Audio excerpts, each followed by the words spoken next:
What is up? Welcome back to the SuperCoach Experience podcast. I'm your host, Brandon Savage, the coach of the Xavier Turbos. Round 27 is here. The overall winner is set to be crowned. 5 years ago today, Tim Moody was sitting in this exact position. Ooh. It was 4 years ago today. Tim was sitting in this exact position, a couple of 100 points ahead with 2 trades in hand, kicking his feet back, getting ready to get that $50,000 injected into his account.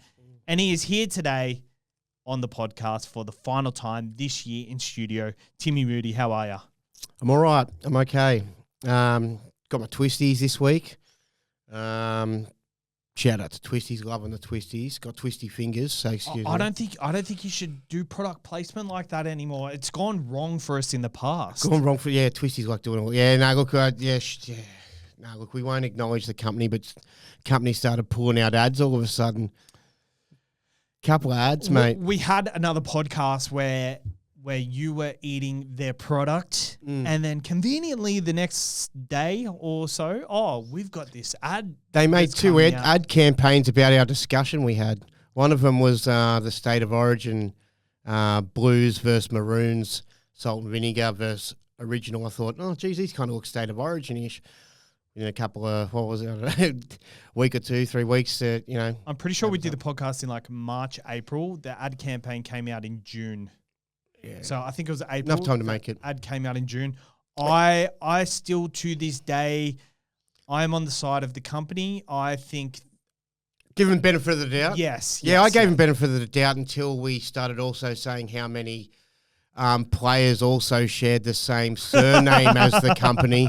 And then only about a month after the first ad, they then launched a campaign where a certain player with a certain surname was going around to people's houses saying, if you've got a packet of in your house, then we'll come watch the footy with you. So, 2 campaigns over over the one conversation. I don't know. Fool me once, shame on me. Fool me twice, that sort of nonsense. Yeah, but that's okay. We'll let them have that one. Well, while you're sitting there like Reece Walsh drinking toilet water, they are... I'm sitting here exactly right out in the rift drinking bloody toilet water. What were your thoughts on Reece Walsh drinking the toilet water? I thought it was hilarious. I had people message me saying, this is so immature, but kids are going to drink toilet water. Hell yeah, they're going to drink toilet water. Yeah. It's probably not safe because he was probably drinking from a brand new toilet, but... I thought it was hilarious. Everyone's going to be doing beer pong with shots of toilet water now. And then punching each other in the face straight afterwards.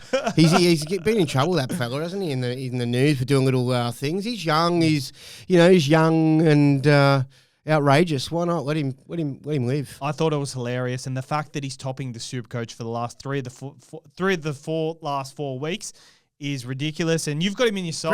Proud Reece Walsh owner. Proud owner. How's your SuperCoach side going leading into the last week? Look, it's just hanging on. Like, I haven't had many more trades than what yourself has had. I've just sort of got through.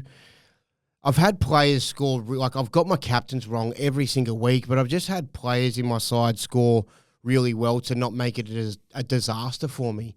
I've escaped those disaster rounds. I've had 3 disaster rounds earlier in the year where it was so hard to call back, but there was the potential for so many disaster rounds with these big 150 captains I'm missing week after week. But I've always just got like 1 or 2 guys that have scored 100, that one extra guy that maybe scored 100 that most average Bears don't have, that mean I'm only like a little bit below par or something like that. So I'm still ranked I'm ranked around 1,900th at the moment, which is okay. I sort of just keep dropping about 100, going up 80, dropping 80. But there's been a lot of potential to do better. I've got to get it right. I sort of flagged earlier, I'm pretty excited about SuperCoach finals because it's an opportunity to really sort of try focus on what I've been getting wrong, which is the captains. I've been fucking the captains up in just normal, regular SuperCoach. So you've got to get it right in SuperCoach finals. You get double for your vice captain, triple for your captain. So it's not like you can just have the insurance on the VC and then go hard out. You've got to choose the best 2 options, which I love. I don't know if SuperCoach should take that angle like for the regular season. No way. But it's great for finals. That it's a fast format. Yeah, it's like a turbo format. Yeah, but I also think there's something to it. Fast points. Because the VC seems to be are you choosing your two best options, or are you just hoping something sticks? So that's what I do like about it, because you're going to get you've got to be right in every single decision you make. Well, I will say something. There has been, prior to me fucking up my captains for probably, I'd say, the last 5 to 6 weeks, it feels like I may have only got one that was okay.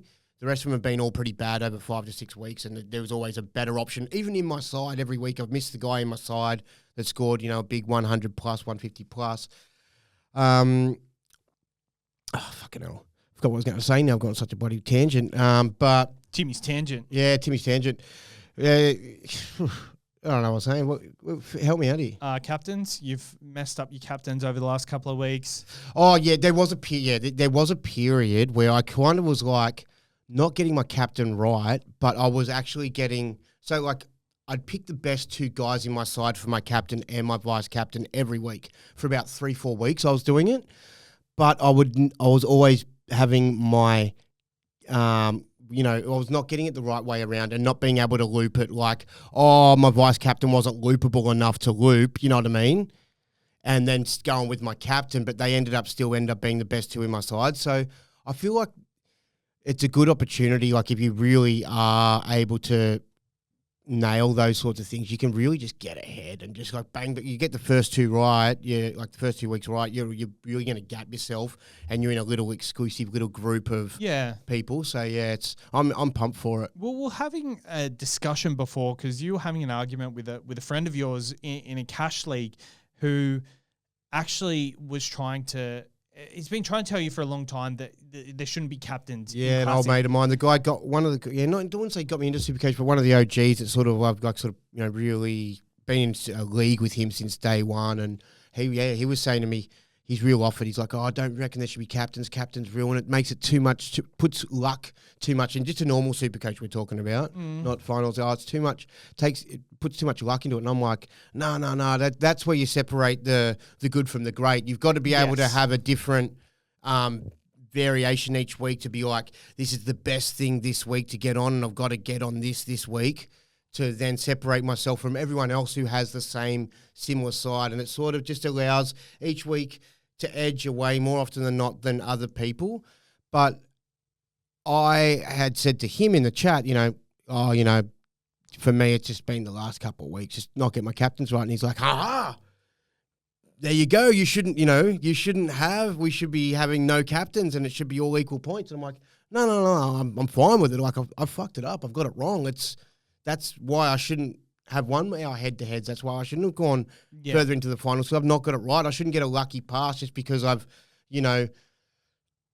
got a bit of everything, and I picked like 27 players that are all going pretty good. You've got to have that one guy each week that you've got to separate yourself from. I don't know how to articulate it right, but it just sort of... The captaincy is one of the biggest tactics in SuperCoach Classic. Yeah, tactically, through year to strategy, year. yeah. And every week, it is probably the most important decision you're going to make week to week. If you took that away, you'd be taking the most exciting factor out of the game. And do you mind if I just interject here before I forget my other thought that I was going to say? Because I don't have my paper out You've yet. had a couple of beers, so I can... I've had a couple of beers. People can tell when you've had a couple of beers, because I bet you in the comments... People have... The one or two people... The Timmy haters will be like, fucking Timmy's like, fucking... he just kept talking over and you get chirpy Timmy, when you're on the beers. Yeah, I've had a couple of beers. I've had 3 beers. I just wanted to sort of... It's the final round of the season. I wanted to take the edge off and feel, I wanted to get into it. But Get a line of Coke as well. Yeah, I'm kidding. That's not true. That is definitely not true. I was just drinking toilet water, to be fair, and there's some good stuff in that.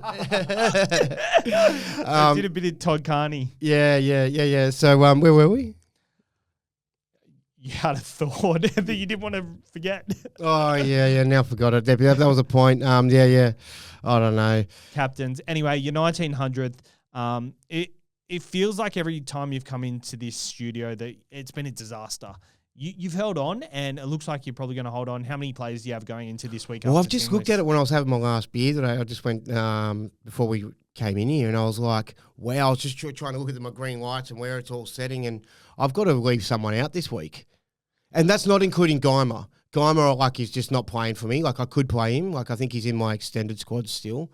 Like, I think he's on their bench for the... But someone's got to sit out, which is hard. I'm sure I'll be able to work it out. There'll be someone, but it's great. But I still feel like there's going to be a team or two that's going to have the luxury of resting once they get some information.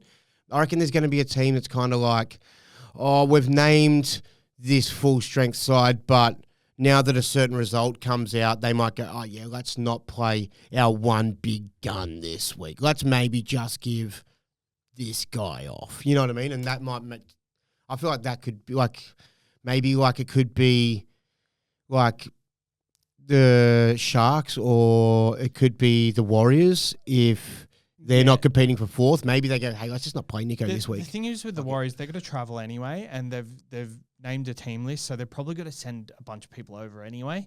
So I think with the Warriors, it's a bit different. But with the Sharks, they can make do with what they got. Trindle's under an injury cloud, so if they can't make the four, Trindle probably sits out. They probably have anyone who's under an injury cloud, like their forwards. Adam Fennell, Blake probably gets a rest potentially. Blake Brayley will probably play. He'll probably play. So, I think this first game of the round, Broncos versus Melbourne, there's a lot to come out of it, and hopefully, what do you hope happens? I just hope the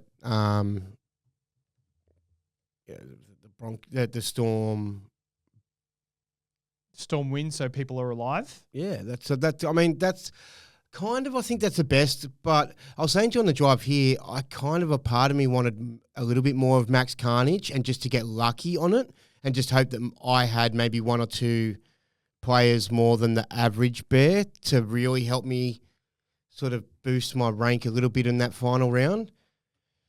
So I don't know. I don't know really what I want. You know what I mean? It'd be nice to have maybe one player drop out that I can afford to lose, but that, you know, because I've got that one extra player. If it's one player that's commonly owned, that means that other people that only have like 17 or 18, that could help benefit me, sort of thing. I have 18. So that's interesting. You had 15 last week. I had 15 last week. I've got 18. I've got Ramian that's returned. I've got Cleary that's returned. And I've also got, there's Tedesco, Trebojevic, Ramian, Lomax, Hopoate, Zarko, Tupou, Galvin, Campbell, Cleary, Hines. I've got... Are you counting your duds? I'm counting Geimer and Hunt, Royce Hunt. So I've pretty much got 17 because Geimer was scoring okay, like 35, gets a try. It's still, you can get lucky with him. You can get a bit lucky with him, but it was more better when he was starting. To be honest, I'm battling. I'm 8,000th at the moment, and this is just an eye-opener to what carnage. You always know the carnage could come, but I've just kind of raw-dogged it and hope for the best. And it's kind of worked the last 2 or 3 of the last 4 years. But this year, it's just so different where all carnage has happened at once. Everything that can go wrong has gone wrong. And the biggest thing is, prior to last year, maybe even last year, there's always been a guy to finish the season with that if you didn't finish with them, it's probably been the difference between you coming, whatever you came, and where you wanted to come based on where you were looking at coming towards the end of the year. And that was Reece Walsh this year, someone you can get in and captain for your side week to week, who's been a popular captain option over the last 4 weeks. 150-plus scores.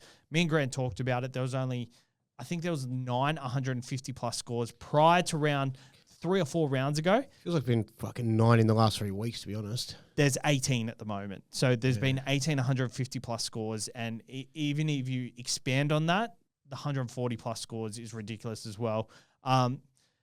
I think it's just an eye-opener that maybe you land somewhere in between, that you've got to be attacking all parts of the season. I think it's great for SuperCoach because I think it leaves that element of doubt in people's minds. 100%. That those people that like yourself that like to go a bit harder than the average bear. There are people that are sort of don't mind. I'll sort of boost and get my 5 trades out of the way in the first 5 rounds, and I don't, I'll recover, and it's about getting ahead. It sort of leaves that element of doubt in their mind, and for other people that are a bit more conservative, it means that they can not worry about that as much, because if they do want to go that hard, that's fine, but just know last year it damaged you, sort of thing. So I like that. It sort of keeps it a little bit like, what are you going to do? You sure you want to take that risk? Do you need to save? This is what I think 2025 in SuperCoach is in a nutshell. Reece Walsh drinking the toilet water. He drinks it 1 time. He drinks it 2 times. He drinks it 3 times. He's all good. But the fourth time, there's a bit of poo in there. Mm. And he just thinks, oh, maybe I can't drink that toilet water the next time. Maybe I've got to take Won't it put carefully. it on the socials, yeah. Yeah, 100%. So Reece Walsh, there's been a lot happening around the Reece Walsh world. Do you want to go over team lists, or is there anything else you want to touch on? I think I was speaking to someone who I think he listens to the show. He was saying that the trades for the back end of the year, using them on someone who can get 10 to 15 more points than the person you already have is not the way to go. I think that trade has to be for someone who is captainable and can get you 120-point difference rather than that 20-point difference, because we're looking at sides this back end of the year, and like there were sides that scored 400, 500 more than me this week, which is ridiculous. And like I didn't even have 18 players. There was teams with 18 players where teams were getting 400 points put on them just because they didn't have the right captain option to captain. Yeah, it's pretty hectic. It felt like that last week was that round, hey, and I feel like it might be a little bit more even this week. And it's crazy because it's like only really Penrith rested their players, and most people only have 2 Penrith players at most.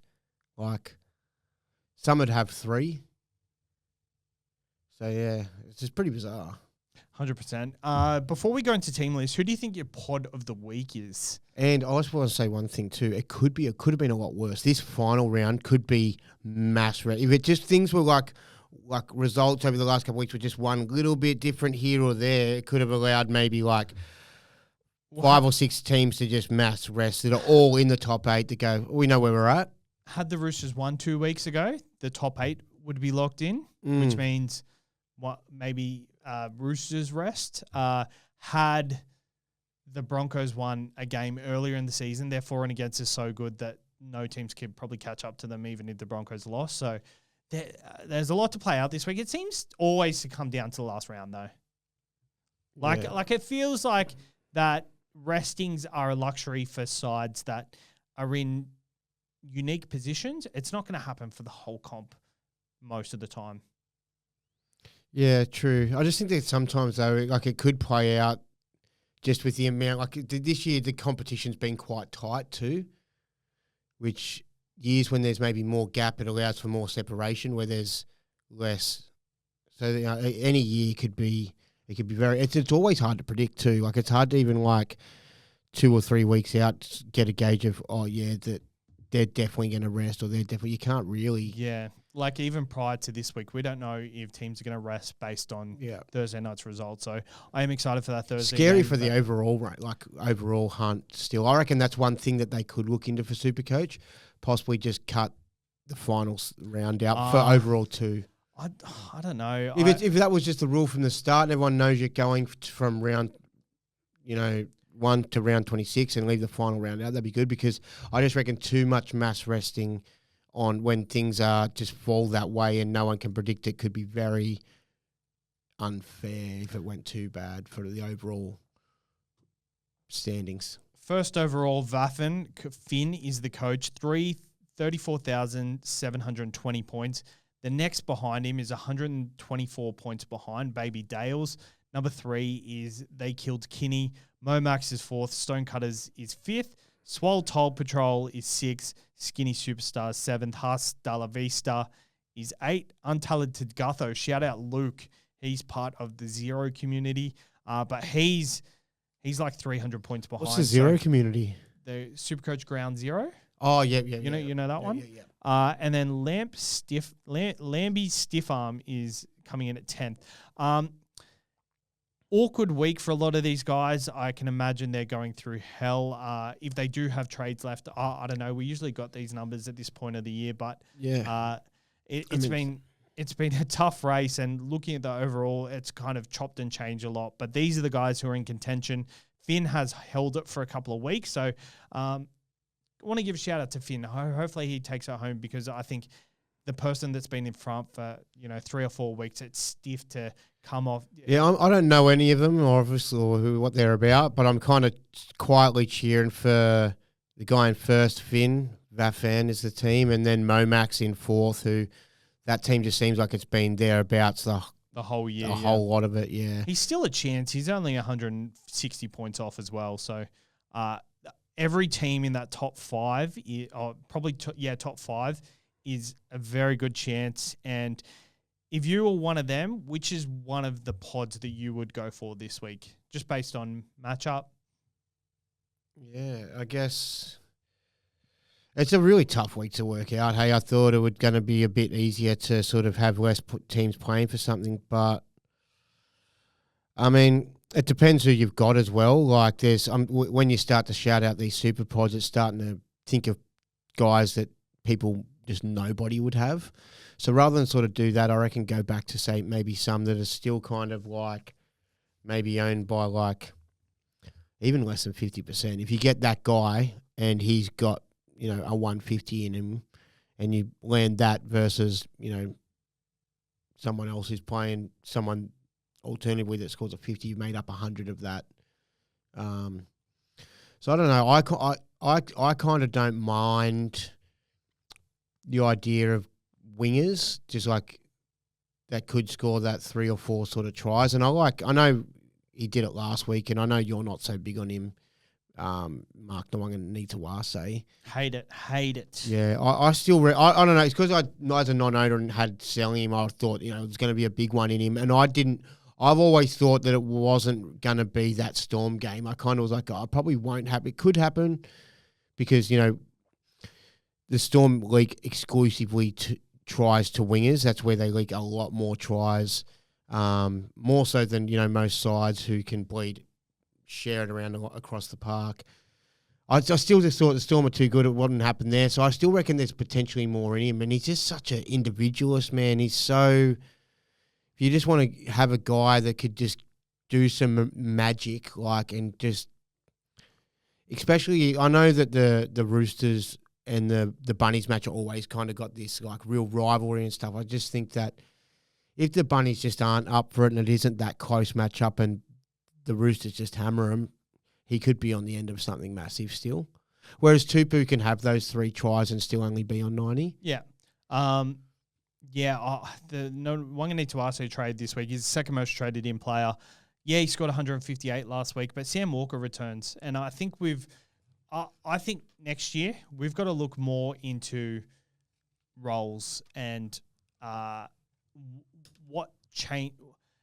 Things that change within sides that alter, kind of like the butterfly effect. Yeah, so like the Reece Walsh situation and all the players that went out. Now he's now kicking and now having the main role in attack. Exactly. Sort of Reece Walsh, perfect example. Dylan Edwards when Cleary is out. Yeah. Sam Walker in the side. Nawaqanitawase averages 40 points, whereas Tupou averages more than his average, over 75. So I think we've really got to look into that next year. And it's only become evident at the moment that Sam Walker with Tupou and Wanganitawase is so different. A perfect example this year, Jackson Purdue in the halves with Scott Drinkwater out the back. Scott Drinkwater averages over 100 with Jake Clifford in the side. With Jackson Purdue, it's 60 or something. So different style of footy, yeah. Yeah, and that's something that we don't put that much value on, but I think we should. Yeah, no, I get you for sure. He's just one I personally still think could be a good thing. I like him. I like Phillip Sammy. I do think that if the Titans can just have one of those games where even if they lose to the Tigers, it could be 38-30 or something like that. He's just one of those guys that if he scores a try, he's usually scoring pretty well. And if he can score 2 or 3, he could go nuts. He's just got a really friendly SuperCoach game, offloads, tackle bust. So I like him too. I know he's come back from an injury, but... I love Brian To'o on the wing for the Penrith Panthers. I'm not sure if the Penrith Panthers key players play a full 80 minutes, depending on the score, but it just feels like a week he can score 4 or 5 tries on the wing there. Going into finals. I also like Doreen Buller. I feel like people might have a fullback slot free this week with the likes of Scott Drinkwater out. If you've got the combo of Reece Walsh, Teddy and Turbo, then that's probably the perfect combo. But if you've got Edwards, Walsh and Teddy, that's a good combo too. But if you've got that slot free, I don't mind Buller just as someone as a flyer who can Just Yeah, I don't want to shit on him or anything. I'm not saying it's not a good option. I reckon it could still go great because it's a great matchup. Hey, I'm ranked 8,000 and I've got Royce Hunt. I'm relying on Royce Hunt to score I, points. I Don't like, take my if you're going to advice. go a fullback, no, I reckon Trey Fuller. Like anything could happen. He's almost playing. Trey Fuller's almost just playing for a spot. In any just pick me, don't let me. Yeah. So I like him too, and I reckon there's heaps of them. I just don't know which is the one. Like Fox is, Addo Carr is someone that a lot of people still won't own. Could go great. Running at Dom Young on that right edge. I mean, you debunked it live in the Daily Telegraph podcast. Oh yeah, that was how I was going to open the podcast. Actually, yeah, I had my opportunity to get old Savvy back. I think it was about probably 8 weeks ago exactly. It was almost probably 2 months ago that Sav's. I pulled up a stat on Daily Cherry Evans. I think it was whatever the stat was at the time about his amount of try assist and. It was round 12 at that point. You corrected me, and it was quite funny because it was like wrong. You'd corrected me wrong, but I had an opportunity to correct you on your stats today too. And I think I was technically probably wrong, but I was still also right because you were technically. Sorry, I'm correcting you again, but you were technically right. Yeah. But I think on the eye test, it still feels like that ever since Dom Young has come into the side, they've leaked more tries on that side. The technicality. I think that you would. What was your factor? What was your idea that you were sort of trying to? Because Ronaldo scored 3 tries against that edge on the weekend. Okay, against the Knights. Against the Knights edge, and the week before, Karapani went over a couple of times. So and because you'd sort of pulled that up, I was only that I was looking at it at the time, sort of trying to find something like that, and I was like, oh, okay, gonna have to pull you up on this one. So 5 tries in the last 2 weeks to that edge. That's the stat I see. But all season going into last game, it only let in 8 tries to that left wing compared to 14 to the right, sort of thing. So yeah, I just wondered. I thought it's a great opportunity to really correct you on your stats. I love that. That was really nice. Shout out to the Tryline website. What a game changer.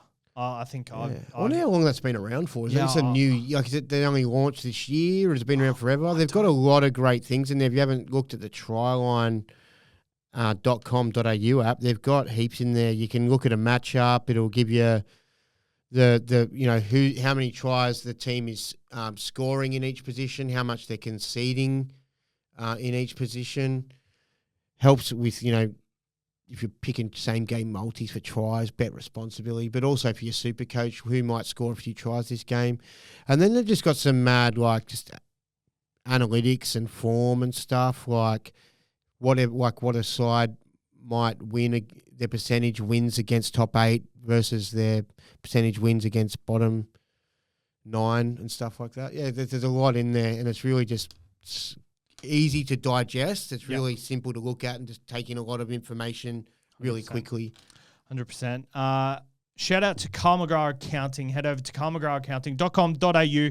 And this is our player of the week brought to you by Carl McGrath Accounting as Reece Walsh with his score of 161, 48 points in line break assists on the weekend, 24 points in hit-ups, and he had 20 points in line breaks, 24 points in goals, try assists, and he had a try, 20 points in goals.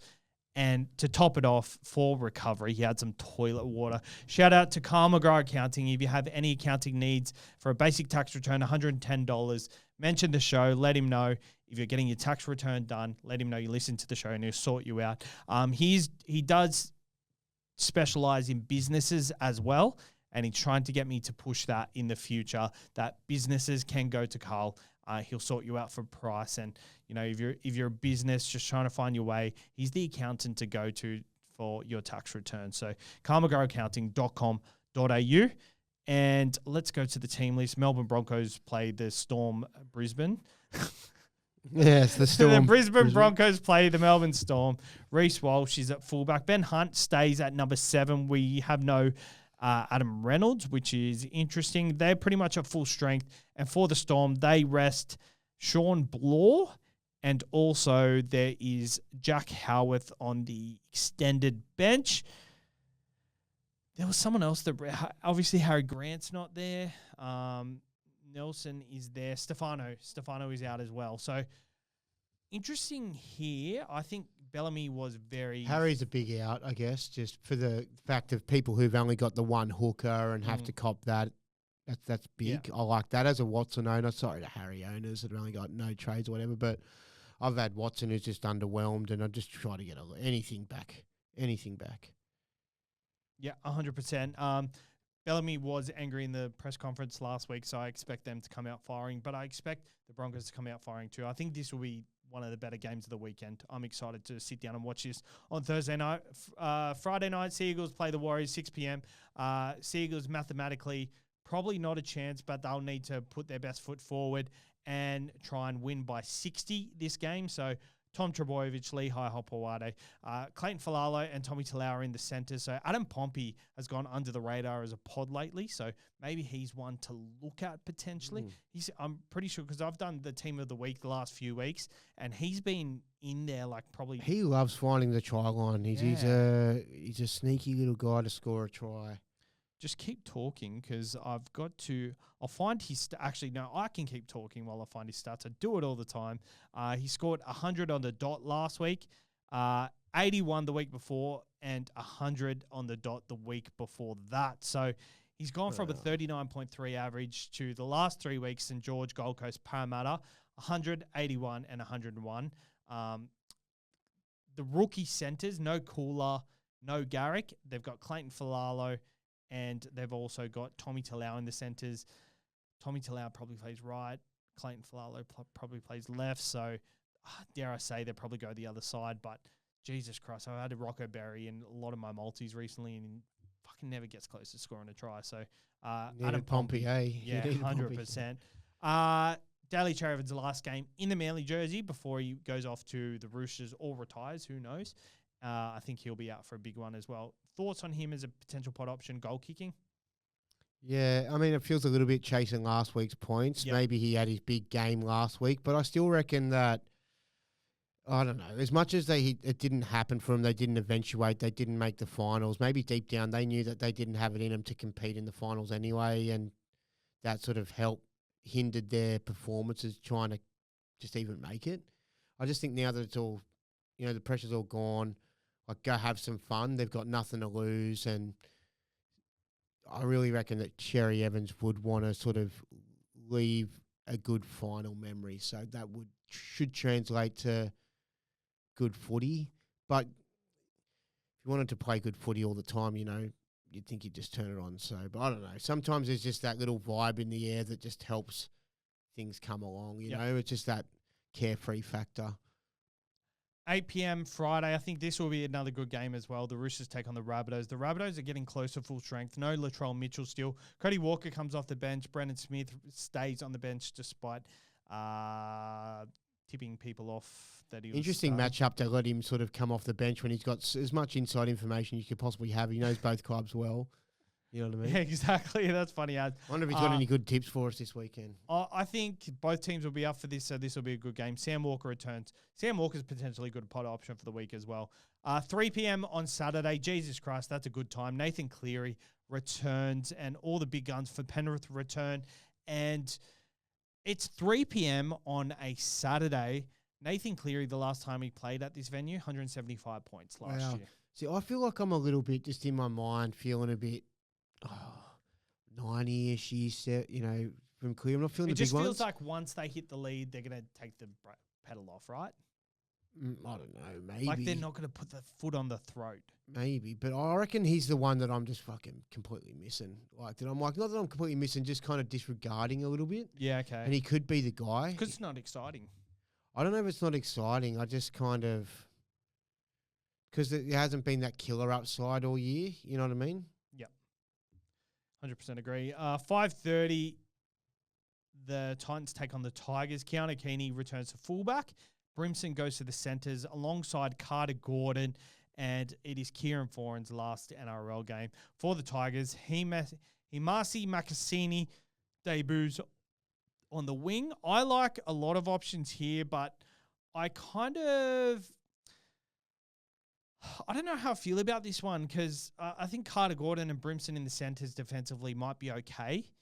So I'm looking at the Tigers thinking they've got heaps of attacking upside. I think if you've got Taylor May, it's probably a good thing. Yeah, I'd be stoked to have him. But this new centre pairing kind of throws it out the window. Brian Kelly on the wing, I think he'll leak a lot of points there. So, Maxini, Taruva, both probably anytime try scorer options. I don't know where I go here, but I think I like the Tigers. I think the Tigers have a lot to play for. Yeah, I reckon they do as well, and I'd like to think that the Titans just sort of enjoy their footy, have a go, and finish the season on a bit of a high for Desi. And if that's the case, then there could be a lot of points. As I was saying before, I could picture like a 38-30 sort of scoreline. Just like the Dolphins Titans. Yeah. It was like try for try. Yeah, and then I don't mind Sammy as a pod, bringing him in. Yeah, you're big on him, aren't you? I'm not massive. I mean, I think he's just that guy that can find the line, and yeah, okay. He's just an in and out guy, and he always sort of flies under the radar. I think he's got a really SuperCoach friendly game. I reckon he's one of those guys that could sort of, but that final guy of the year that just goes on I feel like he could be that guy. Cooper Bye makes his debut off the bench. He's not a bye, but he is a bye. So Cooper Bye off the bench. 7:35 Saturday night. Bulldogs take on the Sharks, or should I say Grant's SuperCoach team takes on the Sharks, the Pretenders. Stephen Crichton at centre playing that hybrid role, and they're pretty much full strength. Viliami Kikau returns for the Sharks. They're pretty much full strength. No Nikra, no McInnes. Colhoun is at lock, and Jesse Ramier returns for Hiroti. Unlucky for Hiroti owners because I think he's looked very good. Not much from this game. Like, I'm not target. If I had trades, I wouldn't target any people from this game, but should be a good one. I think both teams will want to kind of flex their premiership muscle in this game. Where's this Cooper Bye fella? What 14 for the Titans. Yeah, cool.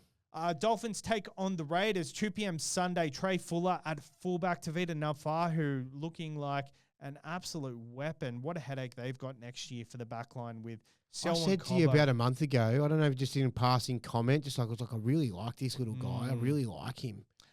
And their backline next year is crazy. So the Dolphins' backline could potentially look like this next year. Trey Fuller at fullback, Jermaine Asako and Jack Bostock on the wings, Hamaso Tabuai-Fidow and Herbie Farmworth in the centres, with Jake Avarillo, Tavita Nafahu, and Selwyn Cobbo missing out on the side. How crazy is that? I think Jake Avarillo probably potentially their long-term 6, maybe. Yeah, well, that Nafahu can wait and do his time a little bit. It's good that he's killing it in his early days, but yeah, they'd be able to make all that work. Shout out to number 19 for the Dolphins. Every Maltese grandparent, LJ Nonu. I don't know what the term is. He's Nonu like the Nana version. Yeah. Okay. I think Nonu, Nona. I'm pretty sure. I've been around Maltesers and Nonu, is it? I've been around Maltesers a bit. I'm pretty sure Mikey can clarify that for us. I think he's got a Nonu or a Nonu. And the Canberra Raiders rest their players. They've got Chevy Stewart at fullback, Adam Cook and Ethan Sanders in the halves, Michael Asumua on the wing. Owen Paddy starts. I don't mind Owen Paddy as maybe a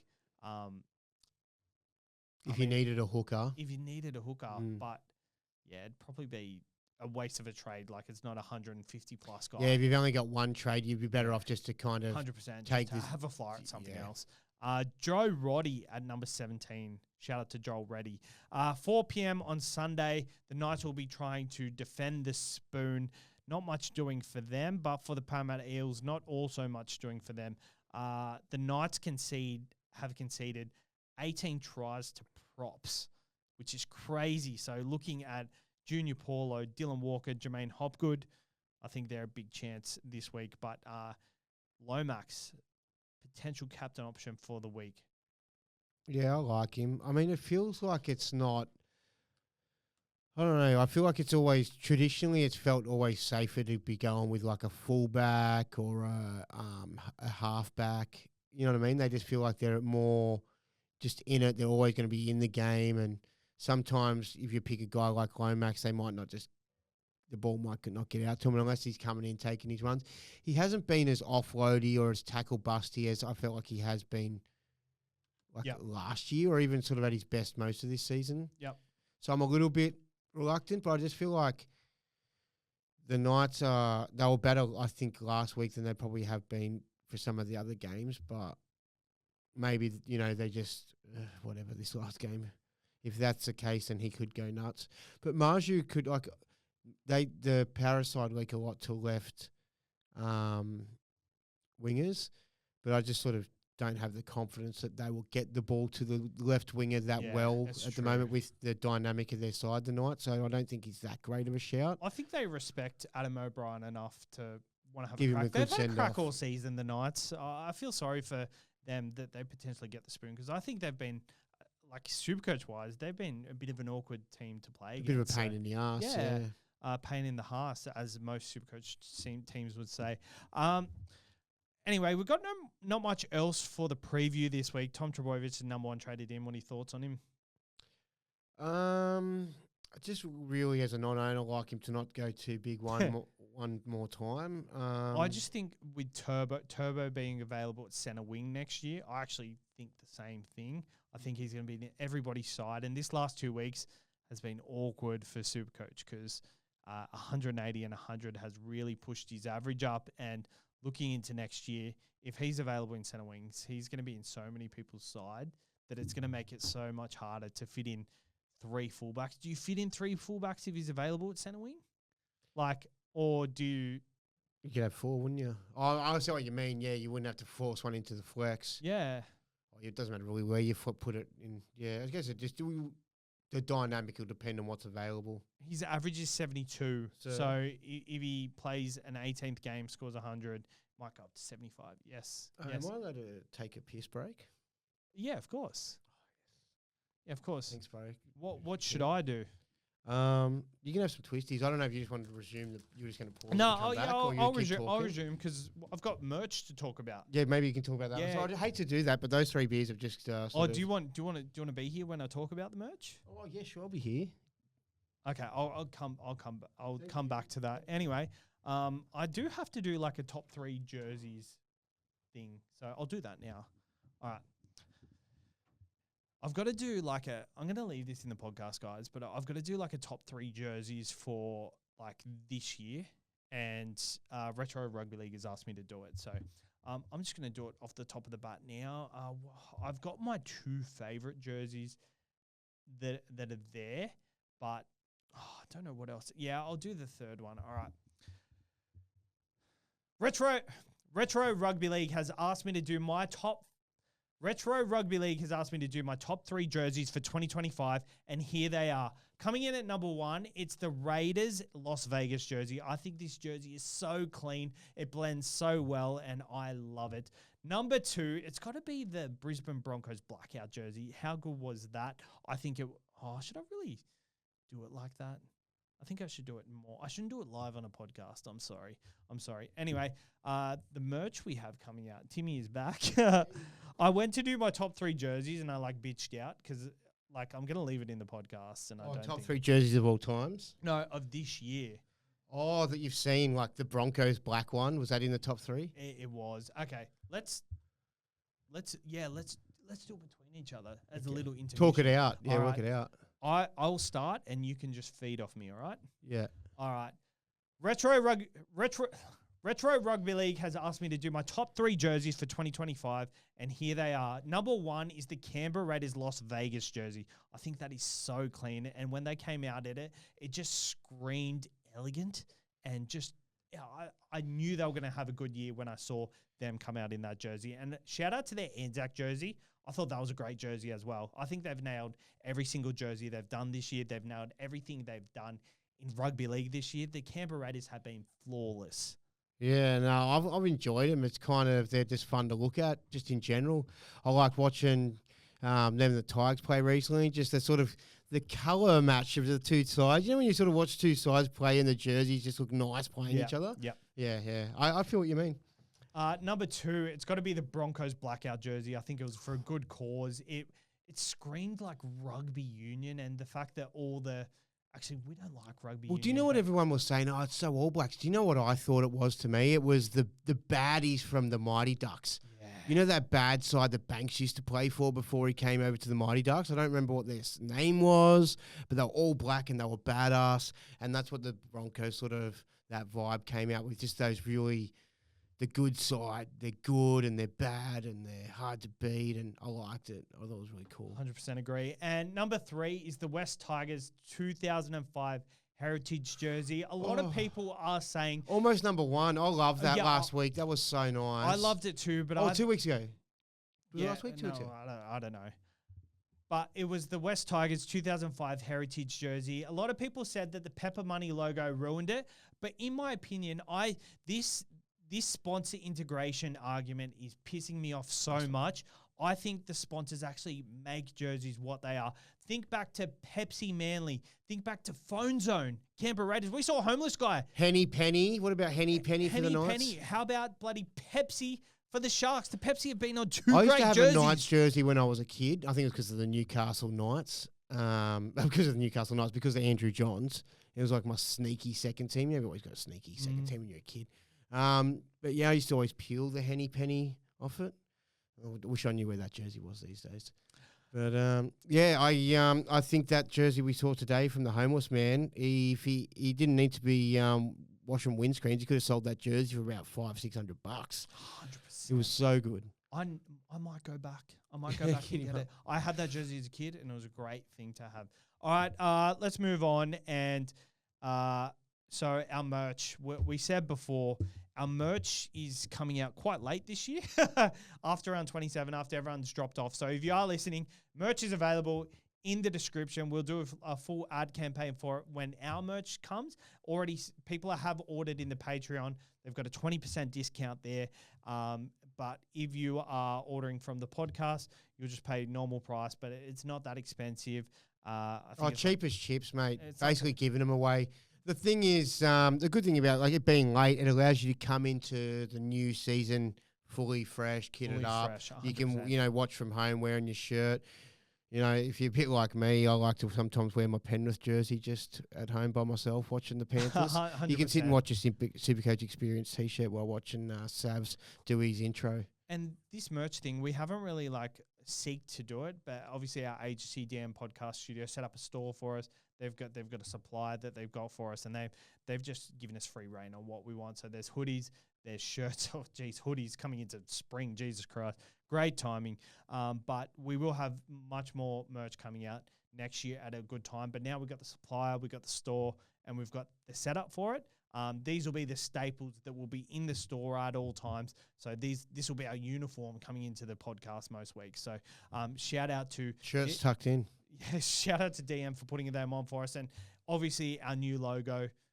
It looks so clean. Yeah, no, it's really good. I really like that. I feel like there was a point in the SuperCoach new season that would come around where you'd change the logo every year, you'd change the color scheme every year. And I'm like, look, most professional brands just stick with it. You've got to let it just ride. Yep. But you've landed on it now. This is it. This is it. Yeah, this is it. Well, the only reason I was changing it so much is because it wasn't just right yet. It just wasn't where I wanted it to be. Early on in the piece, I had a designer who ended up going on to bigger and better things. He was actually the graphic designer for the Brisbane Broncos, but he did our logos. So our early logos were so smick and clean. I couldn't find a graphic designer to save my ass. For years after that, I was going to Fiverr, just getting just trying to find people who things might stick. But I found this guy on TikTok. His name's Tyson Bennett. And I saw he was doing lots of graphic design and stuff. So I hit him up and he did this whole scheme for me. And it was like a branding thing. And I was so sold. I heard Coca-Cola are starting to worry about the level of branding that you've put into this. They're starting to panic that they might get taken over. 100%. Anyway, we're going to do Tipping Point. Tipping Point. I heard Tipping Point was off last week. It was off last week, and we've it's done for the year. I've lost, and I've got to do. There's a few punishments that I've got coming up, so stay tuned for that. But I mean, don't get your hopes up. That's basically what we mean by stay tuned for that. So, shout out Peter Ferguson, Zim Vader, part of the Patreon. He won one of our cash leagues, and he's willing to donate $100 of his winnings. To 24 cheeseburgers? No. Ah. So what he wants is tipping point with a twist. And Fuck off, shout you out, Peter. This isn't coming out of your pocket. We're gonna put What the is money it? in. What is it? So is what this we'll twist? do is we've got to do the tipping point on the players that have burnt us this year. So for example, he's done Royce Hunt Yeah. and Charlie Geimer. So we've got to do the tipping point for them 2 players. But to make it even, we'll have a third player. So I want you to contribute your third player, whether it's a Nwangani Tawase who's he hasn't really burnt you, to be honest. No, I've got a head from it, if anything. Yeah. But it could be a Wade Egan, a Connor Watson. Yeah, Wade Egan. He's not playing, actually. Yeah. Who have you got that like really burnt you earlier in the season? Isaiah Yo, is he there? He's not. He's there. Yeah, Yo. Yeah. Because I started with Yo at like premium 700 and something K, just wanting that base in my side. Because I'm not a base guy. I don't like bass. I'm not that, I'm all about the bass, no treble kind of guy. I'm not that guy. I like upside. So I was trying to change my ways and have that bass guy and pay for my bass and pay for 750K for Megan Trainer about you. Oh man, it was very frustrating because he was very much underwhelming for a lot of the year, and just having him sort of meant that because of the way I went with things, I passed on Tino only because Tino didn't play the first round. I was going to pick him up later, and I just never got Tino. So Tino, he's my other one. Tino and Zayo. All right, Tino. Yeah. Oh, don't I get to pick 2? You get to pick 2? Isn't there 5? We've only got 3. So Guyman, Yo, and Hunt. Fuck picking them 2. Sorry? Fuck, drop one of them off. They're shit. No, well, this is the one in particular. He all right. stood out to him. All right, cool, yeah. It stood out to him. So, all right, so Charlie Geimer, last game of the round versus the Newcastle Knights. I'll start at 15 off the bench. I'll go over 15 and go to 22. I'll go over 40. I'll go under 40. All right, cool. Let's go to Isaiah Yo against the St. George Illawarra Dragons. I'll start at over 70.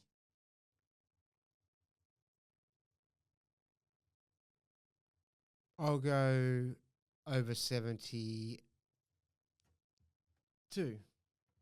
I'll go over 85. I'll go under 85. Thanks for letting me have that one, mate. No, that's all right. And couldn't have him hurt me again to finish the year. Royce Hunt, let's start at 11.